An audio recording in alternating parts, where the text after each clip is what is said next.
음, 오늘은 우리 그 열왕기상 마지막 장인 22장 그리고 29절에서 40절까지 말씀을 보고 내일은 이제 열왕기상은 마지막 그 이제 본문이 될 것 같고 그리고 그 다음은 이제 오바다 말씀 한 장 잠깐 보고 그 다음은 참 그 기대 반 근심 반 어려움 반 있는 욥기가 이제 11월부터 이제 또 시작이 됩니다. 어, 머리가 벌써 지끈지끈한데 어떻게 진행해야 될지 고민 중입니다. 하나님 은혜 가운데 뭐 진행되겠죠. 아무튼 그렇고 오늘은 이제 아합의 죽음의 본문이 나오는데 그 내용 한번 봅시다. 이번 그 열왕기서를 우리가 중간중간에도 얘기를 해줬지만 열왕기서 중심에는 오므리 왕조가 있다고 했었죠. 하나님께서 왜 이스라엘이 망하고 유다 백성들이 망했냐? 그 이유에 대해서 말할 때 그 가장 중심에 있는 것이 바로 오므리 왕조를 통하여서 이제 범죄 또 우상 숭배, 특히 바알 숭배에 대한 내용이 있었다는 것을 말하고자 하는 그 중심 내용이 바로 오므리 왕조라고 했었죠. 그리고 그 오므리 왕조 중에서도 가장 핵심이었던 사람이 바로 아합 왕이었고 그 핵심이었던 아합 왕이 오늘 본문에서는 이제 그의 생명을 이제 달리하게 되는데 결국에는 여러분 하나님의 선지자 미가야의 예언처럼 길랏 라못에서 죽음을 맞이하거든요. 그러니까 미가의 말을 들었다면 사실 아합 왕도 회개할 기회도 주어질 수 있고 그리고 또 전쟁에서 지금은 죽지 않았을 건데 결국 자신의 욕망의 바다를 채우고자 했던 거죠. 여러분, 욕망의 바다를 가지고 있는 사람들은 다 하나님 없는 사람들의 특징이라고 했잖아요. 그냥 절제할 줄 모르고 하고 싶은 건 다 해야 되고 가지고 싶은 건 다 가져야만 했던 이 아방, 이세벨부터 시작해서 그리고 나봇의 포도원까지 이렇게 가지는 그 탐욕적인 모습을 보여줬었죠. 결국 베나다시 약속했었던 그 성읍을 돌려주지 않자 이제 유다의 여호사밧 왕과 함께 이제 연합하여서 베나닷을 공격하려고 하다가 결국 이 전쟁에서 죽게 되거든요. 결국 이 욕망의 바다 때문에 스스로 죽음을 맞이하게 되는 것인데 그 내용을 우리 짧게 한번 보고 마치도록 합시다. 29절에 보면 이스라엘 왕과 유다의 여호사밧 왕이 길랄 라모스로 올라가니라 이렇게 되어 있죠. 그러니까 이 두 왕이 연합하여서 결국에는 미가야 선지자의 예언을 듣지 않고 길랄 라모스로 이제 올라가게 되는 거죠. 그때 아합 왕이 꾀를 부려요. 꾀. 어떤 꾀를 부리냐면 전쟁터로 들어갈 때 변장을 해요. 그러니까 여호사밧은 그냥 왕복을 입고 아방은 왕복을 벗어요. 그러고 나서 일반 이제 전투복을 입고 출전을 하게 되거든요. 아마도 미가의 예언이 신경 쓰였던 것 같아요. 그래서 스스로 조심한다고 이제 했던 게 뭐냐면 이제 왕의 옷을 버리고 이제 일반적인 군복을 입는 것이었거든요. 그러니까 아방 입장에서는 최대한으로 리스크를 줄이기 위해서 왕복을 벗었던 것으로 보여요. 그런데 그때 아람 군대의 목표가 뭐였냐면 아방이었거든요. 여러분 31절에 보면 아람 왕이 그의 병거의 지휘관 32명에게 명령하여 이르기를 너희는 작은 자나 큰 자와 더불어 싸우지 말고 오직 이스라엘 왕과 싸우라 한지라. 그러니까 이 아합을 잡기 위한 특수한 부대가 준비했던 것 같거든요. 그래서 너희는 다른 사람하고 싸우지 말고 무조건 아합만 잡아라. 아니면 아합만 죽여라. 이런 특별한 그 지시사항이 있었던 거죠. 그러니까 왜냐하면 여러분 생각해봐요. 그, 그 이스라엘과 두 번의 전투를 통해서 드러난 게 뭐냐면 그냥 싸워가지고는 이길 수 없다라는 것을 알게 되었던 거죠. 물론 아람 왕 베나닥과 그리고 아람 군대 자체가 하나님에 대한 믿음이 없어서 하나님을 믿지는 못하고 하나님을 두려워하지는 않았지만 그래도 이 전쟁에서 아합에게 특별한 무엇이 있다고 생각했던 것 같고 아합 왕을 우선적으로 잡아야 된다고 생각을 했던 것 같아요. 그런 거 있잖아요. 나는 한 놈만 패 있잖아요. 이제 아합만 이제 집중적으로 이제 잡으려고 한 거죠. 그런데 전쟁터에서 보니까 아합 왕은 보이지 않고 유다의 여호사밧 왕만 보인단 말이죠. 왜냐하면 특별한 옷을 입고 있으니까. 근데 처음에는 이 아람 군대가 여호사밧 자체를 아합 왕으로 착각을 한 거예요. 왜냐하면 왕복을 입은 자는 여호사밧만 있었으니까. 그런데 여호사밧만 이 군대가 계속해서 쫓아다녔거든요. 왜냐하면 아합 한 명만 패야 되니까. 그런데 가서 계속해서 만나다 보니까 아방이 아닌 거예요. 그래서 요사밧을 쫓아다니던 군사들이 멈췄어요. 이게 보니까 아방이 아닌 거예요. 근데 이것을 역대기라는 역사서는 어떻게 말했냐면 이렇게 말했어요. 병거의 지휘관들이 여호사밧을 보고 이르되 이가 이스라엘의 왕이다 하고 돌아서서 그와 함께 싸우려 한즉. 그러니까 이 아람 군대 이 지휘관들이 여호사밧을 보고 처음에는 아합인 줄 알고 이제 와 죽이자 이렇게 했는데 가까이 가서 보니까 여호사밧인 거예요. 그러니까 아합 왕이 아닌 거예요. 계속해서 읽어볼게요. 여호사밧이 소리를 지르매 여호와께서 그를 도우시며 하나님이 그들을 감동시키사 그들을 떠나게 하신지라. 그러니까 여호사밧이 이 특수부대가 여호사밧만 막 쫓아다니니까 두려웠던 것 같아요. 그래서 소리를 막 지르니까 이거 아합이 아닌데 이렇게 된 거예요. 그런데 그 순간에 하나님이 그들을 감동시키실 때 그 말이 무슨 말이냐면 여호사밧을 쫓아다니던 군대의 마음을 움직이신 거예요. 그래서 여호사밧을 떠나가게 만들었다는 거거든요.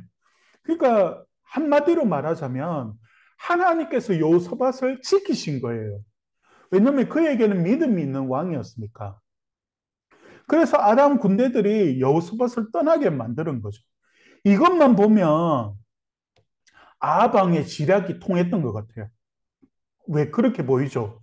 왜냐하면 아방은 왕의 궁복을 입지 않았기 때문에 죽지 않았던 거예요. 지금 이 순간까지는. 그런데 여러분, 여기서 우리가 생각해야 될 게 뭐냐면, 우리가 이틀 동안 살펴봤던 말씀을 보면, 이 전쟁 자체가 아방을 향한 하나님의 심판으로 바뀌었단 말이죠. 여러분, 우리 어제 말씀의 그 중심에 그 가 있었죠? 이게 그냥 끝날 일이 아니에요. 여러분, 여기에 말씀 봅시다. 34절에 보면, 한 사람이 무심코 활을 당겨 이스라엘 왕의 갑옷 솔기를 마친지라. 여러분, 무심코 우연히 누군가가 활을 당겼는데 그게 왕복도 입지 않았던 아합 왕의 갑옷을 뚫어버린 거예요. 갑옷의 솔기라고 되어 있잖아요. 이 갑옷 솔기가 뭐냐면 그때 당시에 이렇게 갑옷은 그 원피스가 아니잖아요. 그러니까 여러 개가 이제 그 모아진 거잖아요. 그 갑옷과 갑옷 사이에 꽂혀버린 거예요. 그냥 갑옷에 맞았으면 안 죽었어요. 안 다쳤어요. 다쳐도 죽지는 않았을 거예요. 그런데 갑옷과 갑옷 사이에 그게 명중한 거예요. 생각지도 못하게. 이게 하나님의 심판이란 걸 보여주는 거거든요. 우연히 쏜 화살이 그 갑옷과 갑옷 사이를 뚫어버린 거예요. 그래서 아합은 적군이 알기 전에 전쟁터에서 벗어나서 살려고 했거든요. 그런데 아방은 이곳에서 벗어나지 못했어요. 오늘 말씀을 여러분들이 나중에 읽어보면 알 건데, 전쟁이 너무 치열해가지고 아방이 한 걸음도 꼼짝할 수가 없었어요. 결국 화를 맞은 채 그곳에서 계속 피를 흘렸던 거예요. 여러분, 사람이 피를 많이 흘리면 어떻게 되는지 알죠? 결국 아방은 그곳에서 죽게 되었어요. 왜냐하면 해가 지도록 그 전쟁터를 벗어나지 못했어요. 그만큼 이 전쟁이 치열했던 거예요. 하나님은 가지 말라고 미가야 선지자를 통해서 예언했는데 그 말씀을 어긴 아하방은 결국 그곳에서 갑옷과 갑옷 사이에 우연히 날아온 그 화살에 맞아서 피를 흘리면서 결국 죽음을 맞이하게 돼요. 여러분, 우리는 하나님의 눈을 피할 수가 없어요. 아합은 엘리야 시대부터 지금까지 여호와의 이름으로 심판이 선고되었지만 지금까지 괜찮았잖아요. 그래서 마음 한중간에 하나님을 되게 가볍게 여겼던 것 같아요. 그리고 여러분, 앞서 엘리야를 통해서 주어진 마지막 심판의 선언이 뭐였어요? 하나님 앞에서 너무나도 뉘우쳤던 모습을 보면서 하나님께서 너의 시대에는 내가 심판하지 않을 거야. 하지만 너의 후손들에게 내가 심판할게. 라는 메시지를 21장에서 주셨단 말이죠. 근데 이 메시지를 오해했던 것 같아요. 어떤 오해를 했냐면 하나님이 주셨던 그 말씀은 이제부터 너는 죄를 지어도 돼. 이 말이 아니었거든요. 지금부터라도 죄를 짓지 마. 하나님께 돌아와 회개해.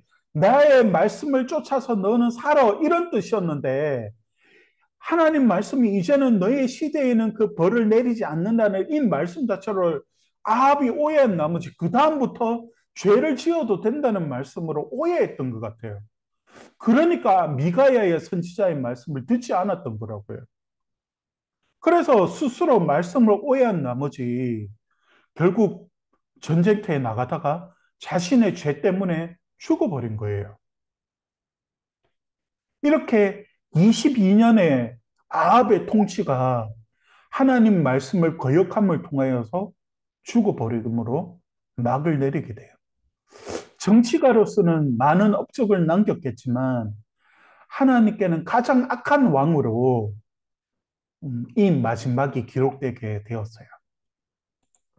그러면서 여러분 37절에 보면 왕이 이미 죽음에 그의 시체를 메어 사마리아에 이르러 왕을 사마리아에 장사하니라 이렇게 말하고 있어요. 나중에 전쟁이 끝나고 보니까 아합 왕이 죽어 있었던 거예요. 피를 너무 많이 흘러서. 너무나도 치열했던 전쟁에서 아합은 어쩔 수 없이 그냥 그 자리에서 죽어버린 거예요.